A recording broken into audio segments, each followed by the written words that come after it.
कैसे बना है। भगवान कहते जो कार्य मेहतर करता है, और हम सब जानते जो मेहतर क्या काम करता है, जिसको कोई नहीं करता उसे मेहतर करता है। आपके मन पुत्र को अपने सिर पर उठा कर ले जाता है और कोई नहीं करता। अरे अपने घर में अगर छोटे बच्चे की गालो, अपनी देवरानी जिठानी के बच्चे ने पौटी कर लिए, चिल्लाती है कि तुम्हारे बीमा ने पौटी कर ली, तुम्हारा कुछ नहीं है। क्योंकि तड़के पेशाब धोना ये केवल माँ का ही काम है और किसी का काम है ही नहीं। ये भगवान करते हैं या माँ करती है या तो महात्मा करता है या तो परमात्मा करता है, चौथा स्थान नहीं बना। तो जो भगवान को समर्पित हो गए, आपने पांडवों की कथा सुनी, जब युद्ध की घोषणा हो गई, युद्ध अवश्य भावी। एक दिन द्वारका में सहायता मांगने के लिए अर्जुन भी गए और दुर्योधन भी गए। दुर्योधन पहले पहुंच गए, भगवान सो रहे थे, पीताम्बर ओढ़कर सोने का नाटक कर रहे थे, तो भगवान जाने को मिलने लगे तो पूछे, लेकिन सो रहे थे। तो दुर्योधन तो अहंकारी पीछे सोफा पड़ा था, सिरहाने की और राजा के बैठ गए। थोड़ी देर बाद अर्जुन पहुंचे। अर्जुन तो भक्त है, भक्त तो हमेशा भगवान के चरणों में बैठता है। शास्त्र कहता है कि महाभारत का युद्ध तो अर्जुन उसी समय जीत गया था जिस समय भगवान के चरणों में बैठ गया। जिसकी भगवान के चरणों में बैठने की हिम्मत है वही युद्ध जीता करता है, सिरहाने तो कोई भी बैठ सकता। और जब भगवान जागे, पीताम्बर हटाए, आदमी जब सोता पूछता है सबसे पहले पैरों की ओर निगाह जाती है, तो पैरों की ओर अर्जुन बैठे। तो कहा कि अरे बात तुम कभी आए, कैसे आए, और आशीर्वाद देगा। पीछे से दुर्योधन बहुत बड़ा, भगवान मैं भी आया हूँ, और इससे पीछे पहले आए। अच्छा तुम भी आए। देखो भाई, मेरे पास दो चीजें, एक तो मैं हूँ निहत्ता, एक मेरी सेना है, नारायणी सेना। ऐसा करो इन्होंने मेरे हो, एक सेना मेरे हो, एक मुझे बात खत्म हो जाए। लेकिन मांगेगा पहले अर्जुन, जो जब कोई चीज मांगी जाती है तो छोटे बच्चों को पहले दी जाती है, बड़ों को बाद में दी जाएगी। अगर दुर्योधन कर रहा है कि सेना नाम अर्जुन का प्रभु मुझे आप चाहिए। भगवान ने कहा कि मैं रहता रहूँगा, शस्त्र नहीं उठाऊंगा। बोले कोई बात नहीं, मत उठाना, लेकिन मेरे पास बैठे तो रहोगे, मेरा तो कल्याण इसी से होगा। दुर्योधन इतनी जोर से हंसा, दुर्योधन मारना भी नहीं आया। विनाशकारी बुद्धि, अरे युद्ध का समय सेना मांगनी चाहिए थी, उनके बगैर नचकेगा का नाच बचाया जाए। लेकिन शास्त्र कहता है कि उसी दिन युद्ध जीत की घोषणा करनी थी अर्जुन ने, जब कृष्ण को गए। एक दिन भगवान का युद्ध शुरू हो गया। भगवान ने अर्जुन से कहा क्यों तुमको युद्ध नहीं जीतना था? तो बोले क्यों? अरे मेरे आदमी युद्ध के समय सेना मांगनी चाहिए। निहत्ते को मानकर तुम क्या चाहते थे? युद्ध नहीं जीतना चाहते थे क्या? अर्जुन ने कहा गोविंद, मैं युद्ध हारने को तैयार हूँ, और हरि को हारने को तैयार नहीं। मुझे हरि चाहिए, युद्ध नहीं। और जो हरि को पक्ष में ले लेता इसकी हार कभी होती ही है। अर्जुन की जीत उसी दिन हो गई। और जो भगवान को स्वीकार कर लेता, भगवान आप मेरे हो, मैं आप, तो भगवान अपने भक्त की कैसे रक्षा करते हैं। छोटे छोटे दो उदाहरण।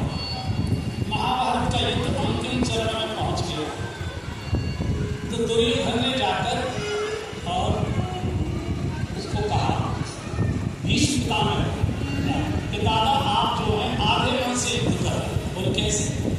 बोले तो आप कह रहे थे मेरी सेना की ये दुर्दशा हो रही। बोले अच्छा जाओ, कल के रणांगण में तुम्हें अर्जुन की लाश पड़ी मिल जाएगी।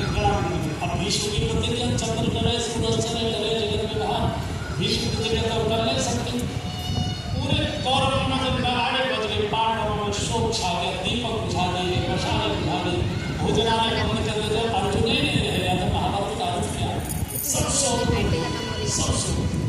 भगवान बहुत चिंतित हो, जो भीष्म की प्रतिज्ञा झूठी नहीं की जा सकती। तो देखा, भगवान ने सोचा चलो जाके देखो जिसे अर्जुन क्या कर रहा है, जिसे कल मरना है वो क्या कर रहा होगा। तो देखा खर्रा के लेकर सोया। भगवान ने सोचा भाई कमाल का सबक करे, जिसे कर करना है वो घर अकेले कर सकता।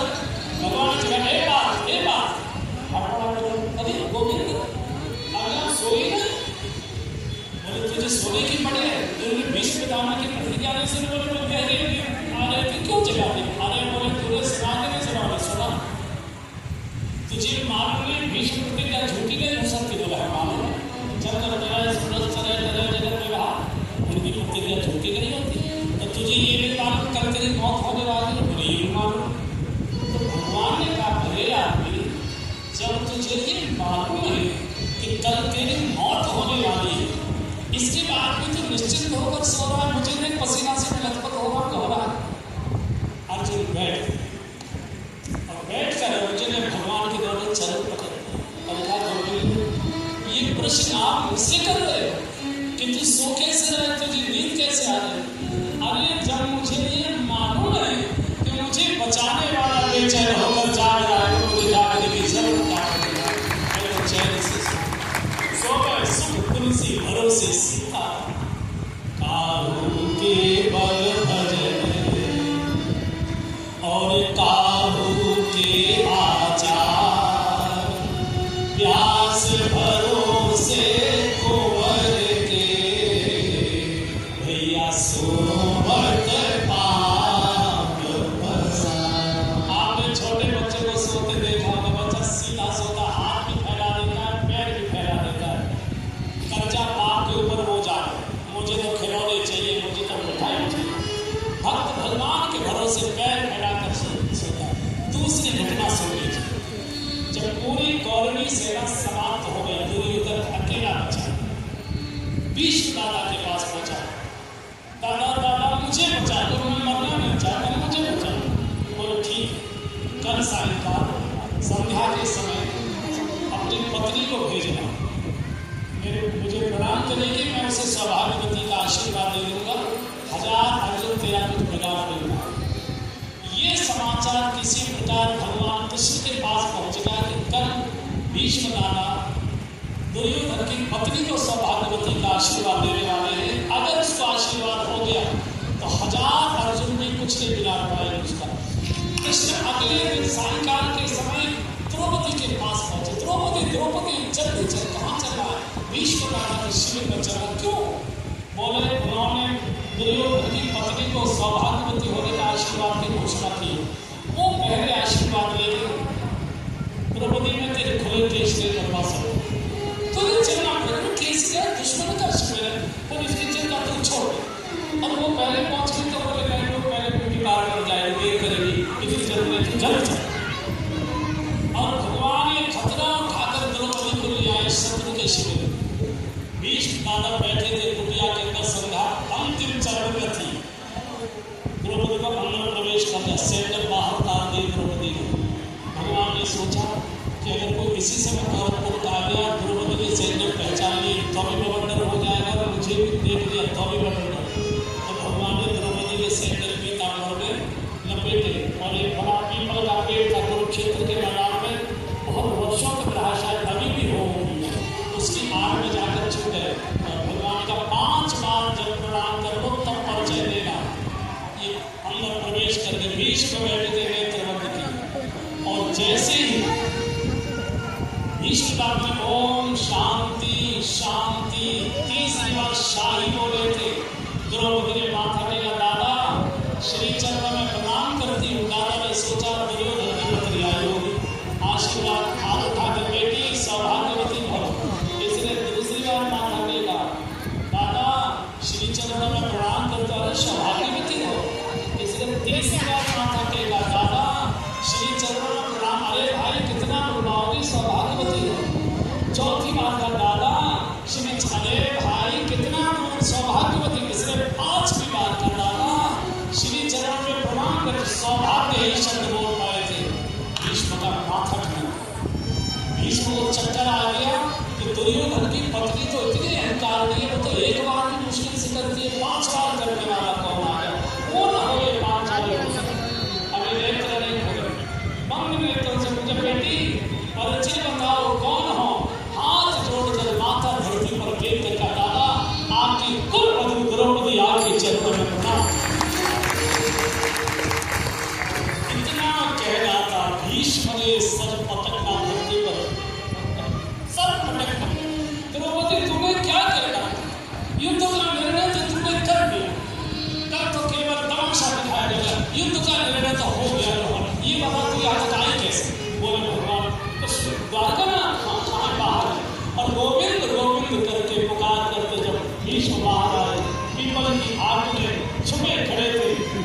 देखकर भगवान को प्रकट होना पड़ा।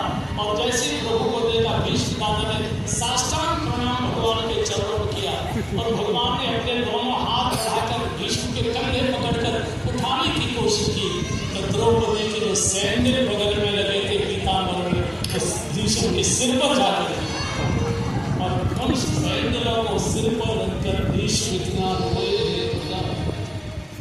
ऐसा कोई भगवान